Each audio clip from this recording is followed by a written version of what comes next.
Welcome into the Cleveland Browns Report.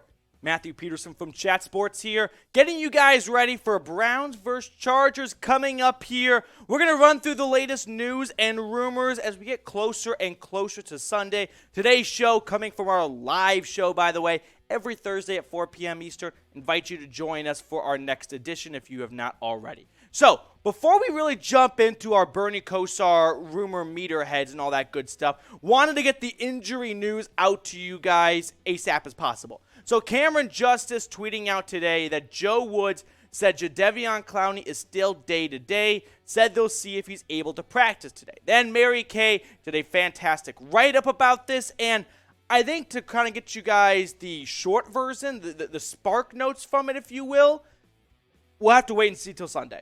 I think that's probably what's going to happen. Jadeveon Clowney will wake up. He'll go through some warm-ups at the stadium. If that's the good news. If Clowney is still far from it, I'm guessing on Saturday they'll probably make a midday decision of we're just going to shut it down and we're going to get someone like Curtis Weaver up from the practice squad again. So I'm not overly optimistic on Clowney playing. Now, as for Myles Garrett, and then we'll talk about Greedy Williams in just a second, Garrett, I'm much more optimistic. Limited in practice. I think he's getting closer and closer to playing. Of course, missing last Sunday's game following a car accident on Monday, the week prior, that week before week 4 against the Falcons. So if I had to pick right now, Thursday afternoon, I think Garrett plays, and I think Clowney probably needs another week to get back from this ankle sprain he sustained during Thursday Night Football in Week 3 against the Steelers.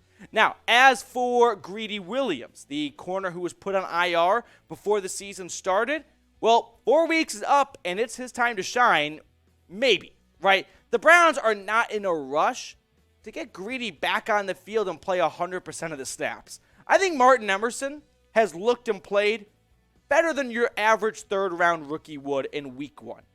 I don't think we should have expected him to go in there and look like a Pro Bowl corner, and that job was never going to go back to Greedy. Was he being picked on and abused by QBs? Not really. Was he an absolute shutdown corner, a Revis Island? No. He was somewhere in the middle. I think he was enough in the middle where when Greedy's healthy, the Browns are going to go back to him because they know that he played some great football last year at times, and they want to see that in him going into the last year of his contract. So I think Joe Woods is right on the money here. We're going to ease him back into the starting lineup, and we might see a bit of a snap share between Williams and Emerson. Okay, let's jump into some news and rumors coming up right now. So the first segment on today's show, should the Browns be looking to trade for Robert Quinn? This segment is kind of inspired by a viewer of the channel named Luke who asked me on Twitter, and that was a fair question to ask. I give it just one Bernie head, though. I don't think it's fake news. I think it has to be a little bit above that, given two things. The Browns are dealing with injuries on the defensive line, and the Bears are likely going to be a selling team. They're not going to look like a playoff team. They are not looking like a playoff team. They're not going to be a playoff team, at which point they will start unloading assets midseason and start looking ahead to the draft. So, like I said, though, going back to point number one, you asked me this in September, I say it doesn't really make sense, right? You got Garrett and Clowney.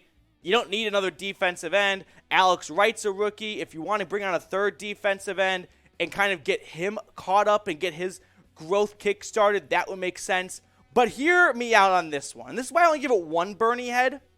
Imagine this starting four up front. Garrett, Clowney, Quinn, and Taven Bryan all healthy.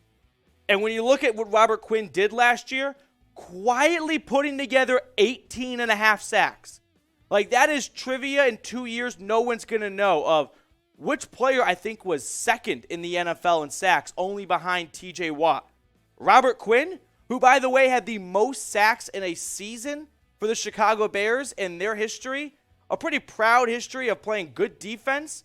It was a waste of 18 and a half sacks last year. Now, this year, he's not on pace for 18 and a half sacks. One sack, just 6 tackles. He has still been a menace to deal with, and he's drawing a lot more attention because there's no Khalil Mack opposite him anymore, so teams can focus in on 94 a lot more.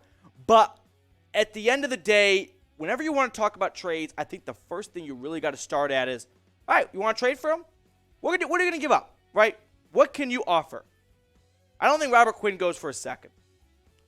Von Miller was traded last year for a second and a third. I think a third sounds about right for Robert Quinn. Maybe a fourth, but let's stick with a third. Do the Browns really want to enter next year's draft with just a second-round pick in the first 2 days of the draft? I don't think so. It works for the Rams, but you got to win the Super Bowl to make it work. So for that reason, I give it just one Bernie head because at the end of the day, we're talking about trading for a player that the Browns, when healthy, they don't really need, and it would cost them a little bit. And so I think it's a good idea maybe on paper or in Madden because, hey, Clowney's injured, and who knows if he's going to be healthy even for all year. And Garrett's coming off a car accident. Why don't you get this awesome guy named Robert Quinn? Yeah, maybe. But you really want to part ways with your lone third-round pick to get him? If you can get got for a fourth, I'm in.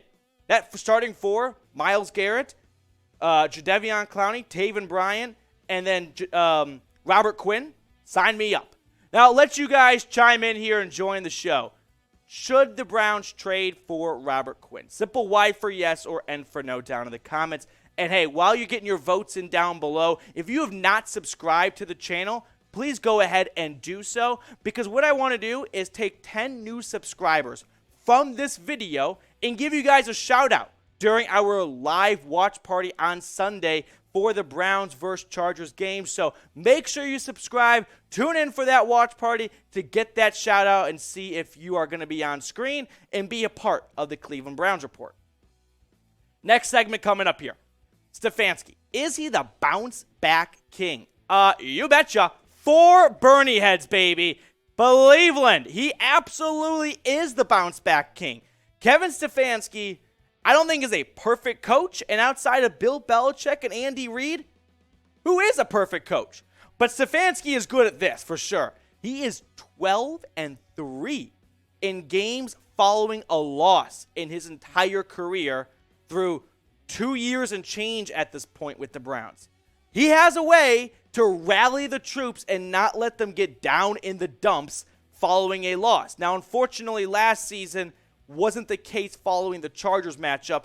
Hate to bring up some sore memories here, but Stefanski is a smart X's and O's coach. I think that's what got him the head coaching job to begin with, and he should learn from their mistakes last year against the Chargers, which was maybe, first off, he had some questionable coaching decisions. Remember the debauchery to end the first half and then the poor management at the end of the game? So hopefully he can correct that up on his side. But in terms of film takeaway, it's not the same roster as last year, but it's the same core pieces. And this core pieces of Herbert, Eckler, and Mike Williams, they're all going to be there this Sunday at First Energy. So hopefully Stefanski can learn from the mistakes of last season, which it doesn't take a huge film breakdown to tell you, don't let Mike Williams put up 165 yards and 2 touchdowns on you. You pay Denzel Ward a lot of money, north of $100 million to be exact. You drafted corners in the first round like Greg Newsome, Greedy Williams in round 2, Martin Emerson in round 3. You paid a lot of money to John Johnson. You drafted Grant Delpit early. A lot of investment went into the secondary. This is a game where the secondary has to look like the secondary that the Browns have invested in. Because stopping Herbert is not something that any coach has the solution to, right? Maybe you can throw some different looks and catch him at bad moments and capitalize off that. But over the course of a game, Herbert's going to make impeccable throws. It's just about making enough stops that your offense can tread water and fight back against a Chargers defense that we'll look at later is kind of cheeks. Now, what's your confidence level in Kevin Stefanski? I don't want to say who, but I saw a local news outlet write an article about whether or not Stefanski should be on the hot seat after the 2-2 start. I think that's way too premature. Now, I'm not going to go all the way to say I'm at 10 with Stefanski, because unless it's even Bill Belichick. Are Patriots fans saying 10 with Bill right now? No. So I give it like a 7.1. I think I'm just over a 7. But I'm not going to run away with it.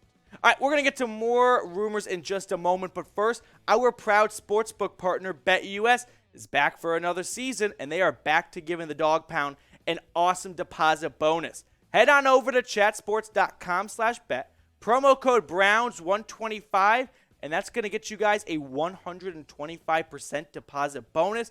I have said maybe take it easy on betting on the Brownies right now because they continue to seesaw win-loss, win-loss.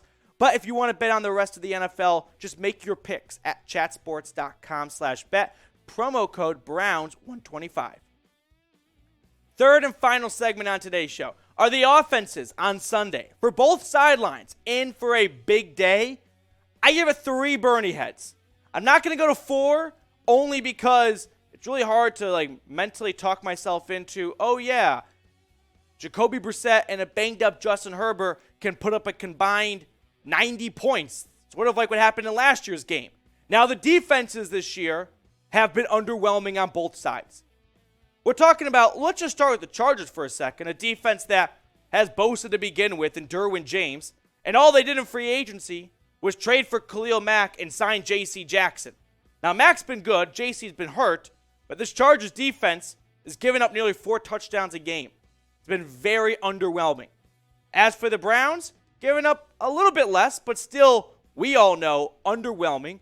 I mean, before today's show, producer Patrick Seaman and I were just talking about this defense going through the secondary, and he's like an avid, he's an NFL fan, but he doesn't watch every single moment of Browns football, and I go, yeah, the Browns defense right now is just a lot of names on paper. No one that's actually playing up to their potential, in my opinion. Now, here's the good news. Nick Chubb is awesome. He is currently second in the NFL in terms of yards from the line of scrimmage, only behind Saquon Barkley, and he had a ton of success against the Chargers last year in Week 5, 161 yards and 1 touchdown, and then David Njoku had the best game of his career last season against the LA Chargers. 149 yards, 7 receptions. It's the only time he's gone north of 100 yards in his entire career. Now, Njoku was kind of Jekyll and Hyde last year, where it was great for some weeks and then MIA for other weeks. I think the last 2 weeks have been the best 2 weeks of Njoku's career because he has been a consistent target, not just a, hey, in that Chargers game, take one play to the house and kind of inflate those stats a little bit. No, the guy has 14 grabs in the last 2 weeks. That is a high for him in any stretch of his career.